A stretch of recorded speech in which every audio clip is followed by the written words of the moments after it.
look at total returns. That should be your judgment if this is a good or a bad investment, or if it's meeting your investment goals. This is Jay Pestricelli, the co-founder and CEO of Ziga Financial, an investment advisory firm specializing in options-based strategies designed to manage risk and generate income. He is known for creating and managing structured income products and has worked extensively with ETFs, including in partnership with fund providers like YieldMax. Jay often appears on finance podcasts and interviews where he breaks down how funds like TSLY, MSTY, and ULTY work. In this interview with Marcos Milla, Jay emphasizes that the most important metric when evaluating these funds is total return. In his words, that should be your judgment on whether this is a good or bad investment, or if it's meeting your investment goals. Now that we've got the inside scoop straight from the CEO himself, let's do the unthinkable. Actually check the numbers. We're going to look at some of these funds and see if they're good or bad investments based on total return. You know, that little thing Jay said should matter most. For this analysis, we'll be using Dividend Channel's Drip Returns Calculator. While I typically prefer running my own numbers, many investors trust their data, so for today, we'll stick with their figures and likely revisit it with a deeper dive later on. We'll also be comparing each ETF's performance to the S&P 500. I'll let you, the viewers, decide. If an ETF is consistently underperforming the S&P, does that make it a bad investment? You be the judge. First, we will analyze the performance of the YieldMax Ultra Option Income Strategy ETF, ULTY, versus the SPDR S&P 500 ETF Trust over the period from February 29, 2024 to July 22, 2025, based on the provided data. The analysis focuses on total return with dividends reinvested. With dividends reinvested, SPY outperforms ULTY, delivering a 26.11% total return compared to ULTY's 15.75%.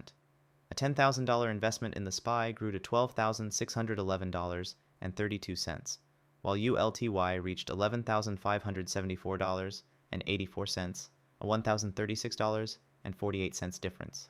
Now I know that ULTY has been performing better since April 4, 2025, so let's compare both since that time period. Over the period from April 1, 2025 to July 22, 2025, based on the provided data, ULTY outperforms the SPY. ULTY delivered a 31.47% total return compared to SPY's 12.43%. A $10,000 investment in ULTY grew to $13,147, outpacing SPY's $11,243 by $1,904 over 3.7 months. But let's be real. This is a small sample size.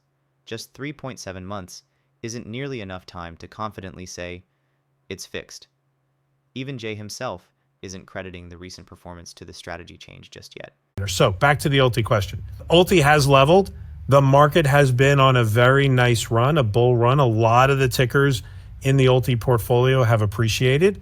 Now, it's not because we're just amazing stock pickers. Again, we are screening for volatility, option bandwidth, underlying volume, right? Sector diversification. I think all of those things come into play. You know, ULTY is not single stock risk. ULTY is diversified, right? I mean, there are a lot of different holdings across a lot of different sectors, whether it's energy or software or semiconductors, right? Like there's a lot of stuff that goes into that portfolio. So I think the diversification, I think the performance, which you are equating to NAV stability, which I agree has been there, but that could go like in a bear market, that can turn, but you could still have those distributions. Jay had every opportunity to come out and say, yes, the strategy is working, ULTY is fixed, but even he knows it's not that simple. He points to other factors behind the recent improvement.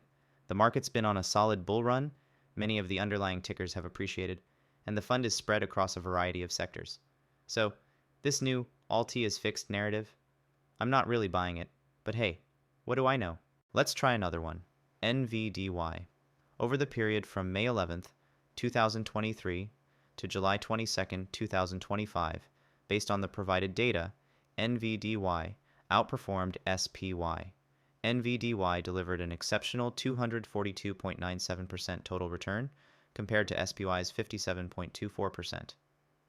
A $10,000 investment in NVDY grew to $34,294.90, more than doubling SPY's $15,723.44, a difference of $18,571.46 over 2.2 years. This one's a no-brainer. NVIDIA has been on an absolute tear, so the results here shouldn't shock anyone. Over that period, NVIDIA stock shot up around 484.85%. But since NVDY is built for income, you're sacrificing a lot of that upside, nearly half of what you would have made just holding the stock. But hey, as long as those dividends keep rolling in, who needs that measly extra 50%, right? Let's take a look at CONY.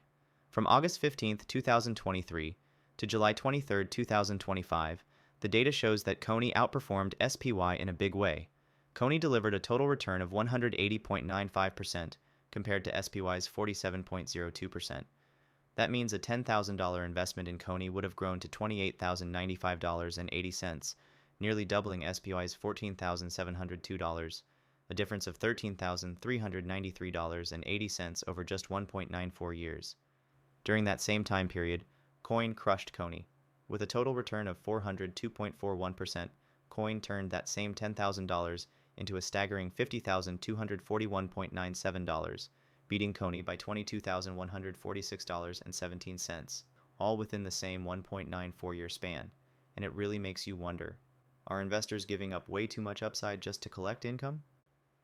Between November 23, 2022 and July 23, 2025, the data shows that SPY outperformed TSLY.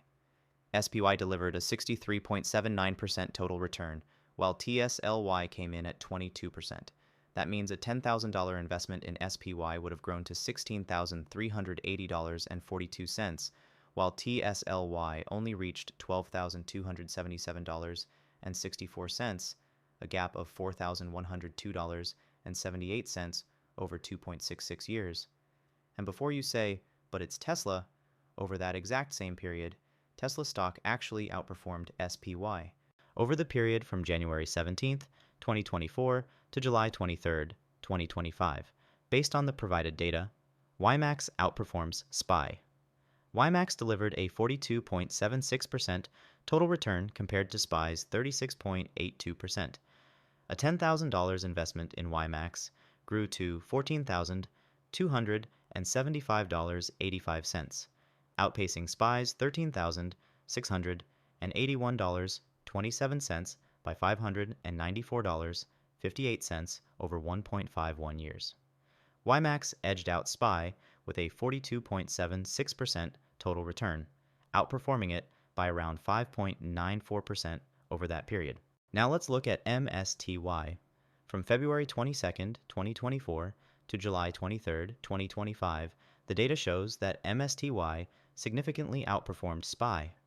MSTY delivered a massive 315.89% total return, compared to SPY's 27.33%.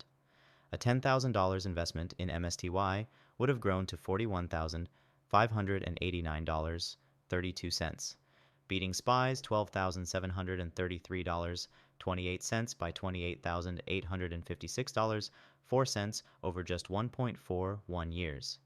But if we stack MSTR against MSTY in that same period, MSTR comes out on top. MSTR posted an eye-popping 478.62% total return, compared to MSTY's 315.89%. That same $10,000 would have turned into $57,861.90, outpacing MSTY by $16,272.58. In total return terms, MSTR outperformed MSTY by 162.73% over the 1.41-year span. The takeaway here is simple. You need to be clear on what your investment goals are.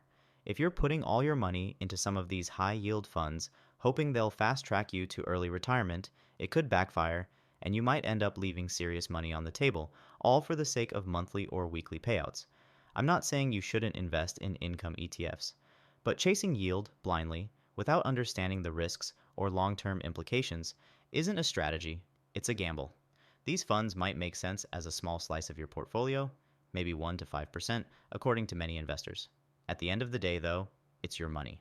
As always, this video is for entertainment purposes only and not financial advice. Always do your own research and speak with a licensed financial advisor before making any investment decisions.